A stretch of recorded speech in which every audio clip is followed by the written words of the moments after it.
is Histories and Mysteries. I'm Ashley. I'm Jessica. And I'm Richelle.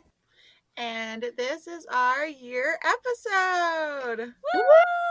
Happy anniversary! Happy anniversary! So today we thought that we would do something a little bit different. And so all three of us researched a story. They're short, don't worry. So Ashley researched a true crime. I researched a history. And then Richelle researched a mystery / spooky ooky thing. So what we're going to do is we're going to draw a name out of a hat, and then we're going to read each other's stories. So that'll be super fun. And then I also have a surprise after. So yay. Oh, a surprise. A surprise. That's exciting. So none of us really know what each other is doing, and we're going to be surprised by each story. So I'm looking forward to this a lot. I think this is going to be a lot of fun. I think it's going to be really fun. So let's start. Alrighty, Ashley, are you going to do the honors? Oh, that's why. Okay, sorry. I was confused on the microphone. Okay. All right. So I'm going to pick a name, and that's whose story I'm going to read, and then they're going to read the story that's not theirs. Yeah. Okay. All right. I've got Jessica. Woo! All right. So, Jessica, your story's in the drive, right? Yes. Okay. It's Grace O'Malley. Ooh. I feel like I recognize the name, but I don't know if I recognize the name. I don't think I do. I had no idea who she was, so. Ooh, Pirate Queen Grace O'Malley. Yeah, okay. All right, let's do this. All right. Pirate Queen Grace O'Malley. While Mary, Queen of Scots, fell victim to Queen Elizabeth I and the axe,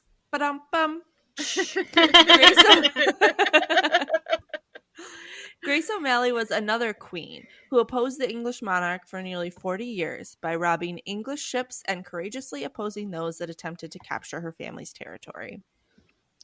This rogue plunderer resembled Elizabeth in many ways. They were both around the same age, had fought the odds, and prospered in a man's world, had their subjects' allegiance, and were accustomed to winning. I can read, I promise. I don't know. What was that other word that you struggled with because you were reading? Just start that sentence again, maybe. Okay. They were both around the same age and had fought the odds and prospered in a man's world, had their subjects' allegiance, and were accustomed to winning. There we go. That's not what it sounded like. I don't know why I wanted to say subjects'. Well, because I put the apostrophe after the S, which is appropriate. Right. Yeah. But then you don't say sisses. It's just like you're saying it singularly. Yeah. I don't know why my brain did that. The difference, however, was that while Elizabeth was ruling over England, Grace O'Malley was the Irish pirate queen ruling over her seafaring clan. Arr. My favorite game ever is for Xbox and Sea of Thieves, and it's all about pirate life. Ooh. And they just did a partnership with Disney, so they did this whole new adventure mode where you search for Jack Sparrow and the Pearl ship and everything. Oh, that's so cool. And it's so good. So yeah, if anybody out there is looking for a good game, that one. That's really cool. Fun. All right. Grace O'Malley was born in and around the 1530s to Owen O'Malley, the chieftain of a clan which ruled the territory around Clue. Ooh, thank you, Jessica. Next to the word clue, she has the pronunciation. Bay. It was West Coast for more than 30 years. Clue Bay. Clue Bay. On Ireland's West Coast for more than 30 years. They made money from both piracy. Years. Oh my gosh, why can't I read? Okay, let me do that one again too. Okay. Grace O'Malley was born in and around the 1530s to Owen O'Malley, the chieftain of an Irish clan, which ruled the territory around Clew Bay on Ireland's west coast for more than 300 years. Ashley, I think it would be more appropriate if you would do an Irish accent for this one. Ooh, I can't do it. I'm so bad at accents. Diggity potato. So I get into my. I saw Danny Boy. He came to Kingston, and my mom and I saw him on my birthday. Cute. Fun. Yeah, I can't do I can't even do like a British accent. I'm awful. The only accent I can kind of do is Southern, and even that, still bad. I lived in England for like 6 months, as you well know, as I've spoken of it many times. But I like to think I can do the accent. But if like any English person heard it, they'd probably be like, "What are you doing?" Yeah, I'm really good at like differentiating the accents over there, like telling where the accents are from. Oh. But to like actually do it is hard. It's very hard. Mhm. Oh gosh. So, do we have any listeners from Ireland? If we do, less than 1%, I believe it was. Oh, okay. Less So than maybe one. one person over in Ireland is listening, and so I will not offend them by trying to do an Irish accent. It'll be so bad. Okay. So they made money for both piracy and lawful trade with France and Spain during that time. When Grace's father died, Grace became the queen, and she was skilled at navigating the political world of clans and chieftains, and she did this by forming alliances that benefited everyone. Women were frequently utilized as a weapon to form alliances through marriage that would increase the authority of the males involved at the time. However, O'Malley's story flips this idea on its head. She married twice, but it was in her power that grew each time. Ooh, that's cool. Yeah. At the age of 23, she inherited her first husband's combat ships and castles when he died in 1554. After a year of marriage, she divorced her second husband, gained control of his castle, and nevertheless managed to keep his allyship. So essentially, she was a badass. She was. Yeah, sounds like it. When she was most powerful, she had hundreds of men and a multitude of ships at her command. Grace would deploy her galleys from Rockfleet Castle and keep her on Clare Island and board any ships passing through the mouth of Clew Bay, demanding levies in exchange for safe passage to Galway town in the south. Through Irish poetry and mythology, tales of her bravery and maritime prowess have been handed down. A Turkish corsair? Corsair, yep. Okay, is reported to have attacked her ship the day after she gave birth to her son Theobald, according to one account. She leapt from her bed and stormed onto the deck, armed with 2 blunderbusses, and the Turks boarded. Yep. What is a blunderbuss? It's a great question, because I was wondering that. It's right underneath. It's the next point. Yeah. No, I know. I'm reading what you wrote. Oh. You can use a blunderbuss in the game. Oh, very cool. Yeah, you can choose from. We have your cutlass, which is your sword, and then you can choose your guns are like the blunderbuss, and then there's a pistol and like a sniper rifle. Oh, fun. So, like, well, according to Jessica, the blunderbuss is a firearm with a short, large caliber barrel, which is flared at the muzzle and frequently throughout the entire bore, and used with shot and other projectiles of relevant quantity or caliber. Yep. Basically just like chucks a bunch of shrapnel. Gotcha. Grace shouted, "Take this load from unconsecrated hands," before firing her weapons and murdering their officers. The loss of their officers terrified the rest of the Turks, and O'Malley took their ship with ease. The day after she had a baby? What a badass. The day after my giving birth, I was laying in the hospital bed, like in super pain. Like I would not be able to jump up and shoot some people. No, I could barely even walk. Yeah, I've never had a baby, but like the idea of having a baby is so horrifying to me that I don't know if I can do it. I don't know. Yeah, I couldn't even Ugh. walk, like, could barely walk afterwards. Like, I did walk, but, like, it was super, super painful because I had a Yeah. C-section, and it was just, like, I had Yeah. staples in my belly. And back So, then, man, they didn't even get like any pain medicine. So no, like, I know. ugh, Brutal. ugh. What a badass. Thanks. Okay. But it was when Elizabeth I came into power in 1558 that her most amazing story began. Grace O'Malley and Elizabeth came to blows over Elizabeth's desire to increase English dominance in Ireland. The English had enough. The English had had enough by March 1574. They dispatched ships and an army to attack O'Malley's base of operations at Rockfleet Castle. But within weeks, she had forced them to flee in humiliation. Wow, that's a feat. The English Yeah. was like the most powerful at the time. Yep. Yeah. After Sir Richard Bingham was chosen as the new governor of the area in 1584, Grace O'Malley met her match. O'Malley's oldest son was Yeah. O'Malley's oldest son was murdered by Bingham's brother, while O'Malley's youngest son was imprisoned by Bingham. He then seized control of her fortress, Rockfleet Castle, as well as her estates, cattle, and fleet. He managed to bring O'Malley to her knees. Well, I don't like him.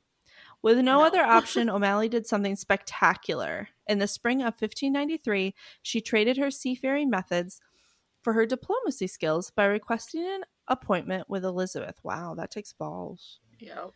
Despite Bingham's protests, Elizabeth met with Grace O'Malley in the summer of 1593 at the Palace of Greenwich.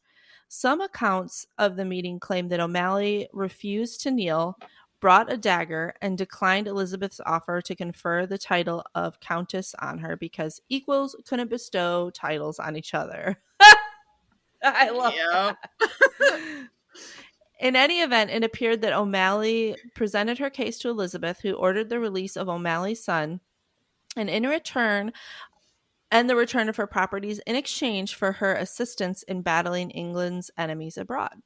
Grace O'Malley thus established herself as a formidable military and political opponent to Elizabeth and was one of the few rivals to gain Elizabeth's esteem. In the end, she died in the same year as Elizabeth in 1603.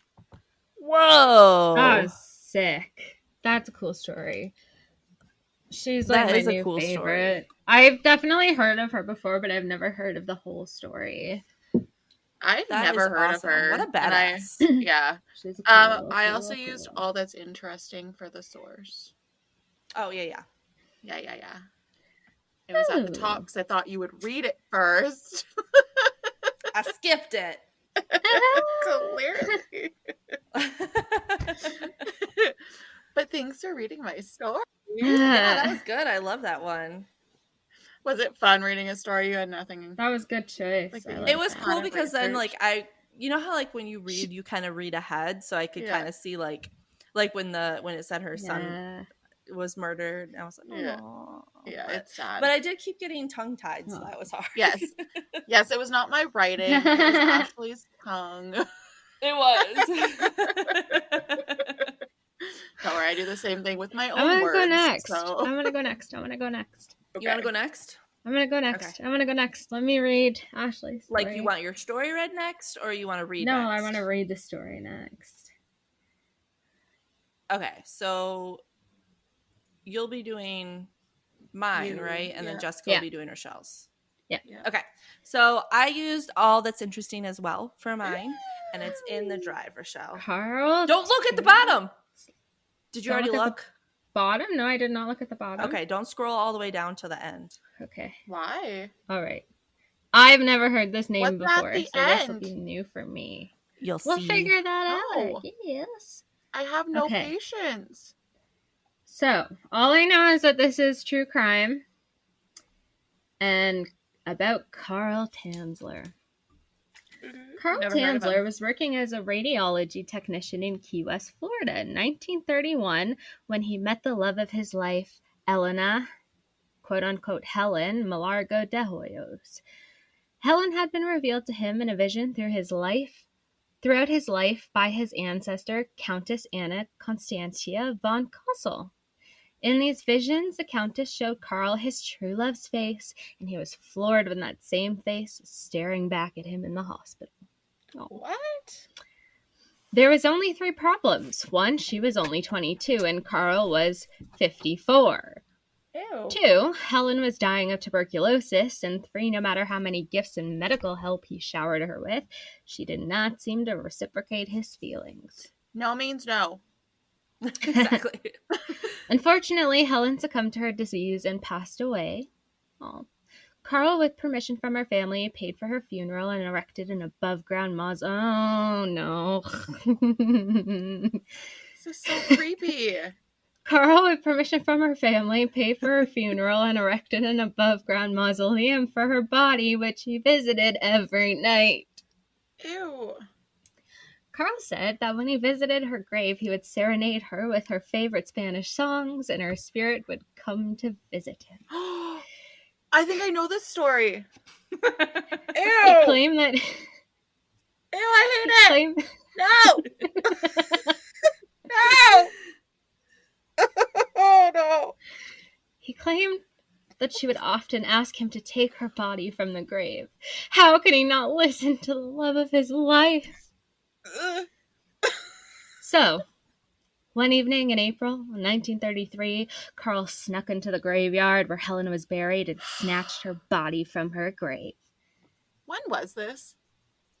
1933. Ew. Okay. Oh my gosh, what happens next? Nastiness. When he That's got what her happens home, next. When he got her home, he put her together using piano wire and put glasses on her eyes. As she began to decompose, he replaced her skin with silk cloth soaked in wax and plaster of Paris. You know, as you do. As her hair fell out, he replaced it with a wig of her own hair that he obtained from her mom. He filled her abdomen with rags to keep her form, dressed her to the T, complete with stockings, jewelry, and gloves. He kept the body in his bed. Yep. He used perfume, disinfectants, and preserving agents to mask the smell of decay. That sweet, sweet smell. Rumors started to spread, and one person even said he saw Carl dancing with her body through the window. This rumor finally made it to Helen's sister, where she confronted him and called the police. He was arrested and examined by a psychiatrist. He was found mentally competent to stand trial and was charged with wantonly and maliciously destroying a grave and removing a body without authorization. But the case was dropped because the statute of limitations had expired. That's horrible. What's EW? Ew. Oh.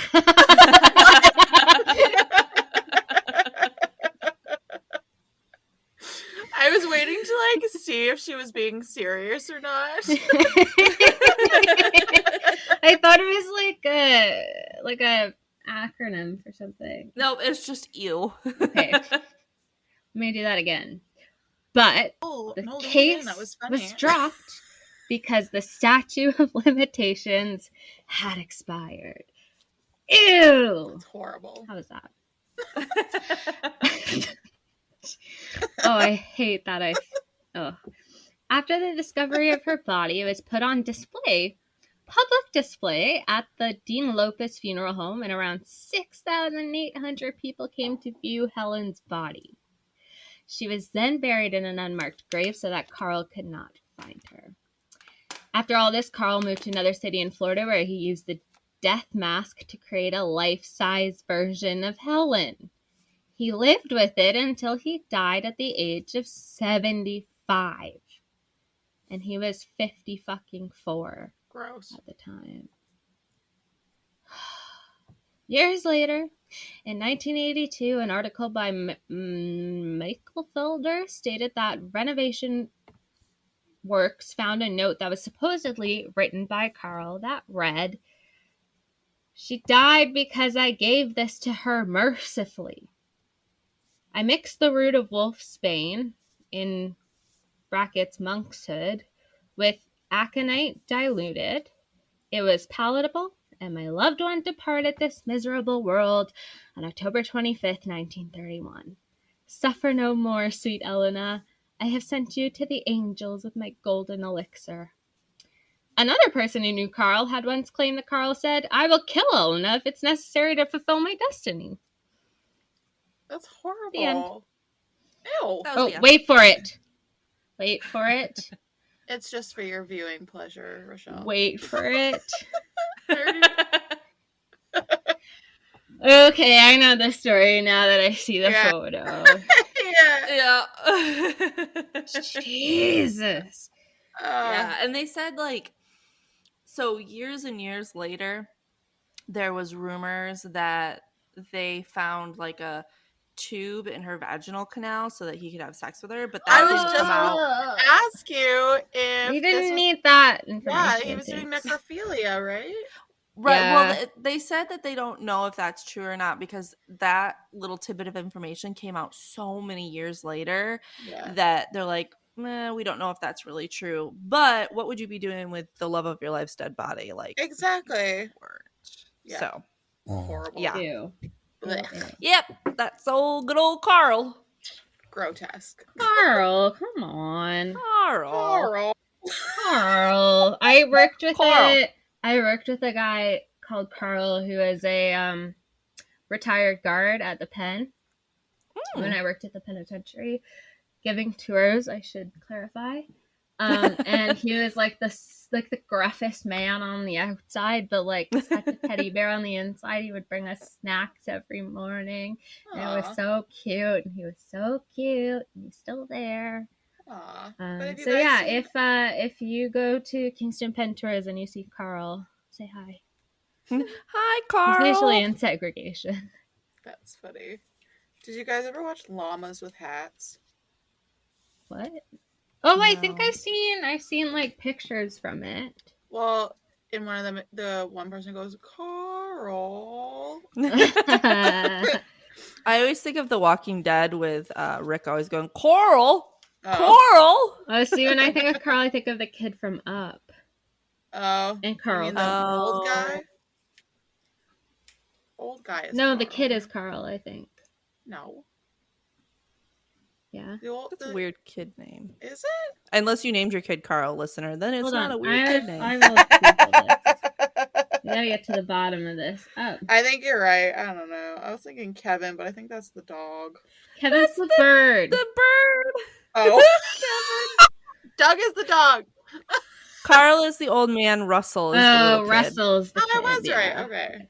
Yeah. Yeah. Cool. Okay. Now, Last but not least. Richelle's story. My story.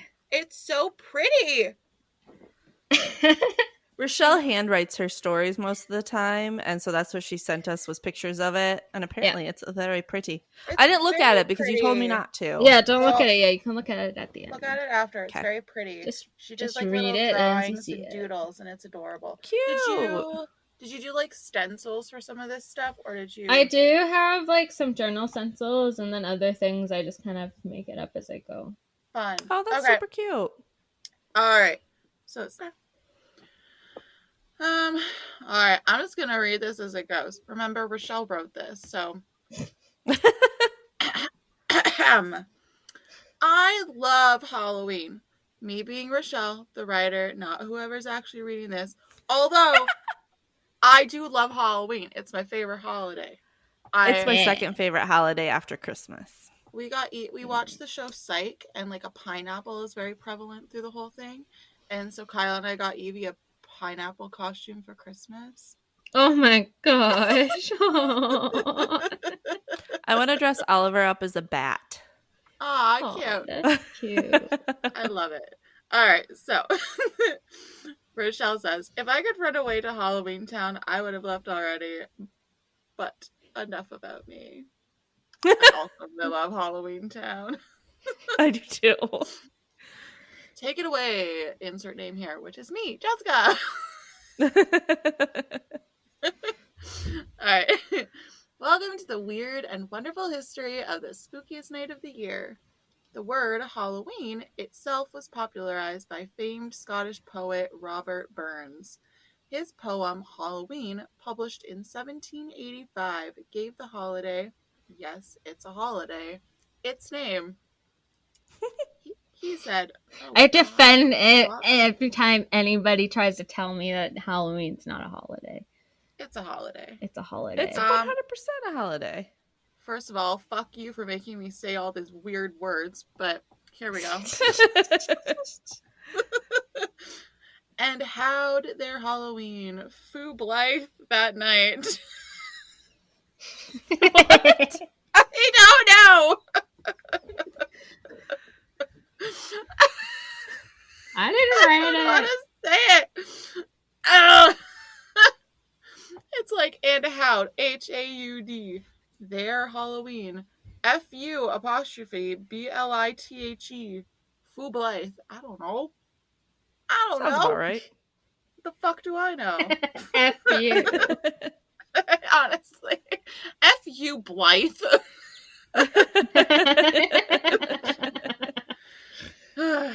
Alright, where did Halloween come from? Traditionally, Halloween, or All Hallows Eve, was celebrated on the night before All Saints' Day. If you're expecting a boring history lesson, go find yourself a boring podcast. Ooh. If we want to do Halloween justice, we're going to need to travel back in time many years ago.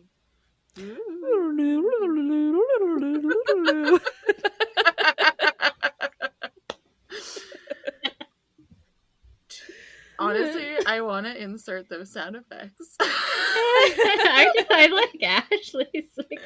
Say, what's wrong with mine? Mine is great. 2,000 years ago, almost all scholars agree that our modern-day Halloween originated when ancient Celtics in Europe celebrated the end of the harvest and beginning of the new year in a festival. Samhain, or Samhain. Some people say it as Samhain. Just saying. Not supposed but to it's say it as Samhain. Samhain. I've heard it as Samhain. I'm just saying. Yeah, everybody who says it as Samhain is wrong. Here's your history lesson for the day. It is pronounced Samhain, and thank you for the pronunciation, because I would have said it as Samhain. You are welcome. Uncultured swine here.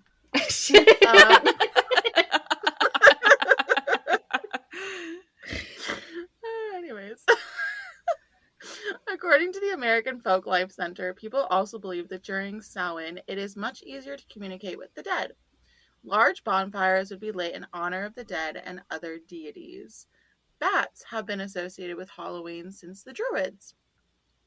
Now we're going back in more time, Ashley.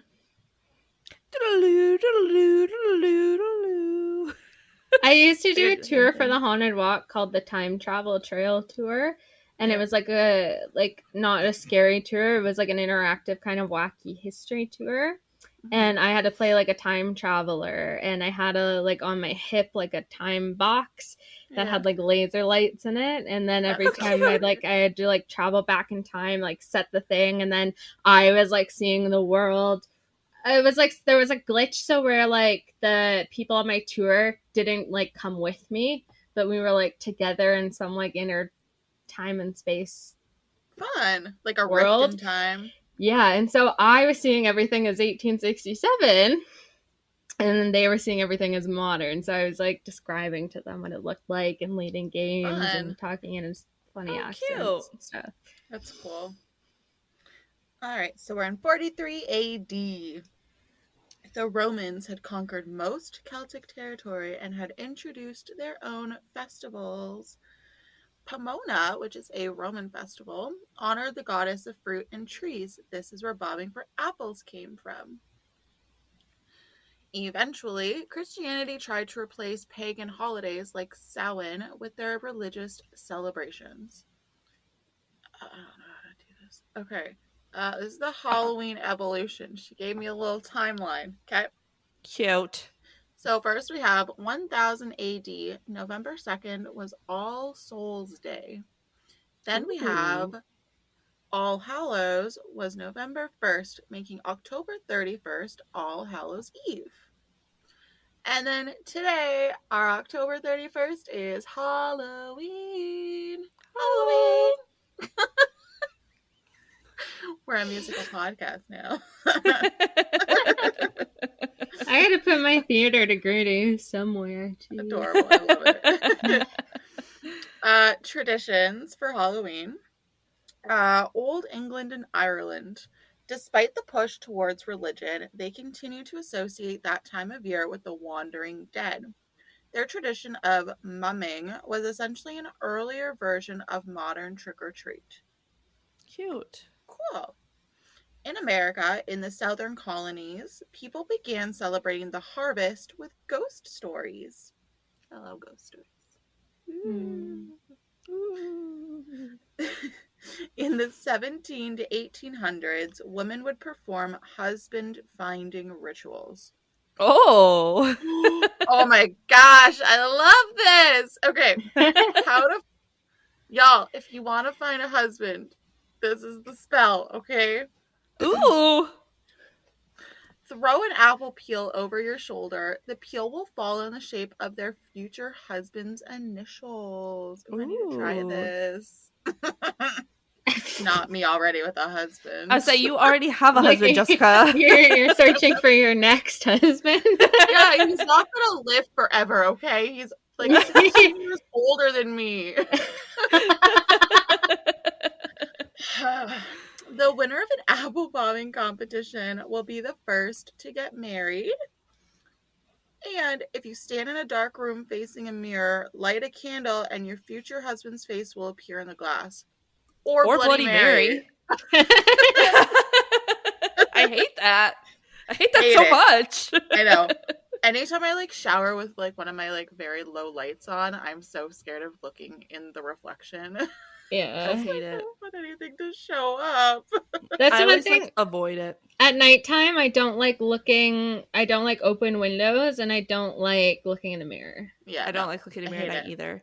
I always think about what a hilarious movie it would be where this ghost is trying to haunt like a girl that does paranormal type stuff, and she's just not looking at anything, and he's trying to get her attention, or makes a noise, and she's like, oh, it's probably my cat, and he's just getting super frustrated. Did you ever see the horror movie Mirrors with what's his face, Kiefer Sutherland? No, it's I don't think so. Horrifying. It was maybe 2006-ish. Oh, I'll have to look it up. Gross. Hey, if we all three get together sometime, we should make that movie. Yeah. Podcast/movie makers. Yes. We have the talent. Why not use it? There we go. All right, so Halloween, as we know it today, began in the 19th century with a wave of Irish immigrants leaving the country. They brought their own superstitions and customs with them, including the jack-o'-lantern. Did you know jack-o'-lanterns were originally made from turnips? Horrifying. They rot grosser and creepier, and they just look like shriveled human heads. Grotesque. Turn the page to finish with a reading of the legend of the jack-o'-lantern. Okay. All right. So, jack-o'-lantern. One night, a conniving local drunkard named Jack trapped the Prince of Darkness in a tree by hacking a sign of the cross into the bark. In exchange for letting Satan climb down, Jack had him vow to never claim his soul. Jack proceeded to act like a jerk his whole life. When he died, he was not allowed into heaven. Aww. He tried to return to his old pal, the devil, but Satan upheld his end of the deal, hurling a piece of coal from hell at the dead man for good measure. Left without anywhere to go, Jack placed the blazing coal in a turnip to use as a lantern. The dead man then set out doomed to wander until he could find an eternal resting place. I did not know that story. That is really cool. Yeah, that's how we got the jack-o'-lantern. Adorable. That's super cool. And the sources were businessinsider.com by Juliana Kaplan and Anne Kane or Anne Kane. I don't know. There's a little dot there. And then goodhousekeeping.com, Carolyn Pickard and Liz Schumer. And that And is... this is beautiful, Richelle. Right? Yeah. So Should we pretty. like post pictures of my notes? Yes. I don't know, there's something like so therapeutic about like handwriting my notes and making them look really nice. It's really pretty. So those are our stories. Never used a laptop in university for writing, never. Oh, really? Or taking notes, yeah, never. Oh, okay. Cool. Well, we hope you liked our anniversary. I almost said university. I'm it's in my not head done. now. Yeah, Oh. Jessica has a surprise and you're ruining it. Sorry, what was your surprise? Oh, I'm so sorry. I have a couple of true spooky stories that a couple people sent to me. Oh, okay, cool. So I asked for some spooky stories and some people sent them to me. So and then I have a couple jokes afterwards. So okay, so one night I went to bed and woke from a dead sleep at about 3 a.m. to a loud bang in my room. I looked around and noticed my closet door was open, and I usually close it. So I got up and closed it. Went back to bed, but as I was drifting off to sleep, my closet door slams open again. No, thank you. No, thank you. I was frozen in fear, so I just laid there and ignored it. Then I felt the bed bending from something climbing in bed with me and laying beside me. I did not hesitate to get up and run, but nothing was there when I finally made it back to my bedroom an hour or so later. That makes me want to vomit. Yeah. Whoa. Like, how horrible. That's terrifying. Yes, agreed. All right, the next one is, when we first moved into our house last year, I kept seeing a dark figure peeking around the corner in the hallway. One time it would be tall like an adult, and one time it would be childlike size. Like, it took me a minute to like process what you were saying there. Ew. Yeah, no. that was I hate that demon. so much. A child-sized one is like a billion times worse than an adult-sized one of anything. But like, how grotesque that it could just change shapes like that, though. I hate that. And then I have another one by Kelly. It goes, Kelly, girl. Kelly, I am so sorry. Energy cleanse your house or something. Well, some of these were like, they were either hers or her friends. So, I feel bad for Kelly. Yeah, she said her and her friends are like very in tune with the paranormal. So, years ago, I was in a really toxic place in my life. I had sleep paralysis all the time. One day, I fell asleep in my recliner. A while later, I heard the front door open behind me. I opened my eyes to see my ex crouching with his hands on his knees. I could only see his shoulders down. I couldn't move or say anything, so I went back to sleep. When I got up and looked around later, I found out I was home alone and had been the entire time. The crouching. Yeah.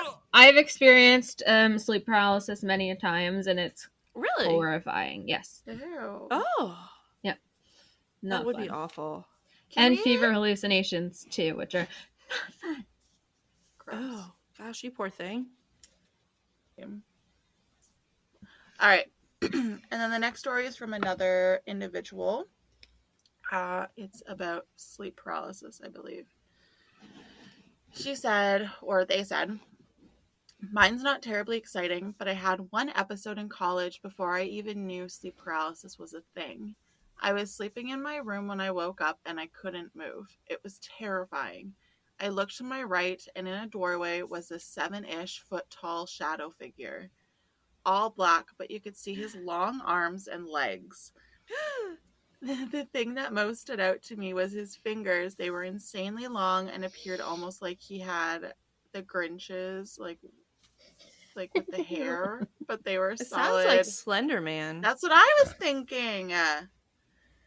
She said, I don't know how long I was there, but eventually I was able to fall back asleep and wake up without the paralysis. I've moved since then and have never had it again. Oh, geez. poor thing. Yeah. I had a person on one of my tours once who at Fort Henry, and he had been on the tour before, and so this is his coming back, and he said that on the tour before, there's a room where it said, like, if you knock on the glass, like, the ghost in the room will knock back. And so they were all knocking on the glass and nothing was happening, and the group was, like, starting to taunt, like, the spirits and stuff and, like, really bang on the glass, but nothing happened. Later that night, he had, like, the worst, his only ever episode of sleep paralysis, where he saw, like, a decrepit face of, like, a man hovering over him in bed. Ew. And he, like, was so scared that he went to his doctor, and his doctor said he was old enough that if he was to, like, experience sleep paralysis, it should have happened already in his life. It's, like, unlikely for, like, a sudden onset of sleep paralysis.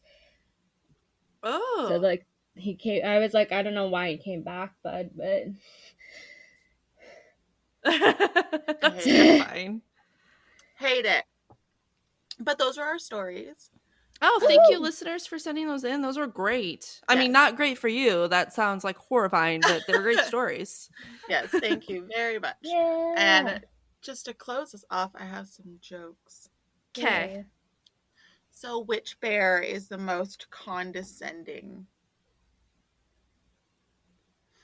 A panda. Stupid. Okay. What kind of noise does a witch's vehicle make? Broom, broom. Yeah. You guys have probably heard this one, but what is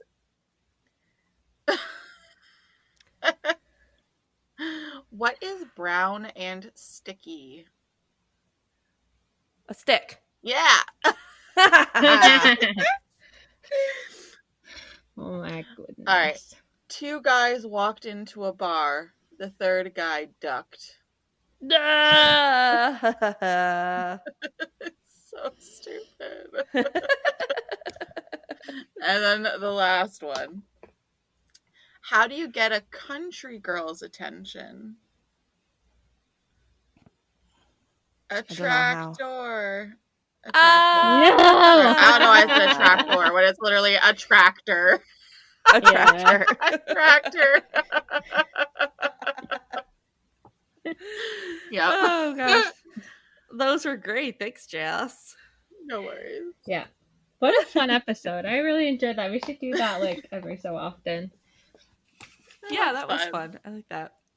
Well, if you want to hear more of us lovely ladies, you're in luck, because we are still releasing an episode this we released Sunday, then we have this episode releasing on Tuesday or today, and then you're still getting another episode on the coming up Sunday. So yeah.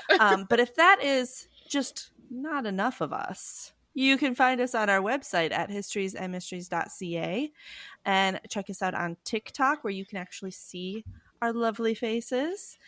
And if you want to rate and review us, that would be great on Apple Podcasts, because then that gets us seen and more friends like all of you. Yeah. So, and share us on social media. If you think your mom would like it, if you think your dad would like it, if you think your dog would like it, share it. Yeah. Anyway. Yay. My dog is usually recording with me, but he has abandoned me, so. So we have something for everyone, really. Yeah. Yep. Awesome. Well, thanks, guys, and we look forward to bringing you 2 new stories this coming week. Okay, bye. Bye.